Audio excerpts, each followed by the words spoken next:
সেদিনকার কথা মনে করলে আজও যেন শিউরে ওঠেন এলাকার মহিলারা।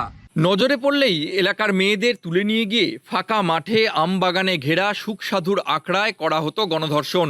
একসময়ের সেই শুটিয়াতেই মহিলাদের গণধর্ষণের বিরুদ্ধে সুর চড়িয়েছিলেন মিত্র ইনস্টিটিউশনের শিক্ষক বরুণ বিশ্বাস। পরবর্তীতে গোবরডাঙ্গা স্টেশন এলাকায় গুলি করে খুন করা হয় ওই প্রতিবাদীকে। সেদিনের শুটিয়া গণধর্ষণ কাণ্ডে দোষীরা সাজা পেলেও আজও প্রতিবাদী বরুণ বিশ্বাস খুনে জামিনে মুক্ত অভিযুক্তরা। আক্ষেপে সুর বিশ্বাস পরিবারের গলায়। আমার ভাইয়ের বিচার এদের কাছে আর চাইবো না, এই প্রশাসন আমরা চাই না, তাই এনাদের কাছে বিচার চাইতে দরকার পড়ে না। আমরা সিবিআই চেয়েছি, রয়েছি, বিচারের আশাই রয়েছে, আমরা বিচারের আশাই রয়েছি। কতদিন হলো? এই 1+12 বছর চলছে। এই মুখ্যমন্ত্রী আর একটার দিক দিয়ে মদ তো মানুষের ঘরে ঘরে ঢুকিয়ে দিয়েছেন, শিক্ষাটাকে ধ্বংস করে দিয়েছেন। কারণ উনি একজন ভুয়ো ডক্টরেট, উনি মানুষকে ধোঁকা দিয়ে আমাদের এই রাজত্ব চালাচ্ছিলেন। এক যুগ কেটে গেলেও বিচারাধীন সেই মামলা। এখনও বরুণ বিশ্বাস হত্যা মামলায় সাক্ষ্য গ্রহণ নেওয়া হয়নি প্রতিবাদী বরুণ বিশ্বাসের বাবার।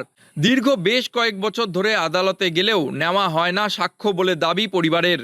সেই জায়গায় দাঁড়িয়ে আরজিকর কাণ্ড নিয়ে যখন তোলপাড় রাজ্য রাজনীতি, ভাইকে হারিয়ে প্রতিবাদে গর্জে ওঠা বরুণ বিশ্বাসের দিদি প্রমীলা বিশ্বাস আজও যেন সোচ্চার হয়ে উঠেছেন এই নারকীয় ধর্ষণ ও খুনের ঘটনায়। প্রথমে বলছি, আমি নির্যাতিতার পরিবারের সঙ্গে দেশের মানুষই দাঁড়িয়ে গেছে। আমরা যতক্ষণ বিচার না পাবো ততক্ষণ তো আমরা থেমে থাকবো না, তার সঙ্গে আমরা আছি। তাকে মারার পরে যে মুখ্যমন্ত্রী একটা জঘন্যতম কাজ করলেন, তাকে 10 লক্ষ টাকা দিয়ে তাকে থামিয়ে রাখতে চেয়েছিলেন, তার মা বাবার মুখ বন্ধ করতে চেয়েছিলেন। উনি যে বিচার ব্যবস্থা চেয়েছেন যে সঠিক বিচারটা হোক, এইখানে ওনাকে আমরা কুর্নিশ জানাই যে উনি সংগ্রামটা করুক, এই আমাদের সঙ্গে এই লড়াইটা করে যাক। আমরা ওনার সঙ্গে আছি, ওনার সঙ্গে থাকবো। বরুণ থাকলে সেও আজ নারীদের উপর হওয়া অত্যাচারের প্রতিবাদ করত। শুটিয়া গণধর্ষণের পরও রাজ্যের কামদুনি, গেদে, বর্ধমান, কাকদ্বীপ সহ একাধিক জায়গায় ধর্ষণের মতো ঘটনা ঘটলেও তার বিচার মেলেনি। প্রশাসনের একাংশ জড়িত থাকায় তাদের আড়াল করতেই তদন্তের গতি গোড়ানো হয় বলে অভিযোগ তোলেন বরুণের দিদি।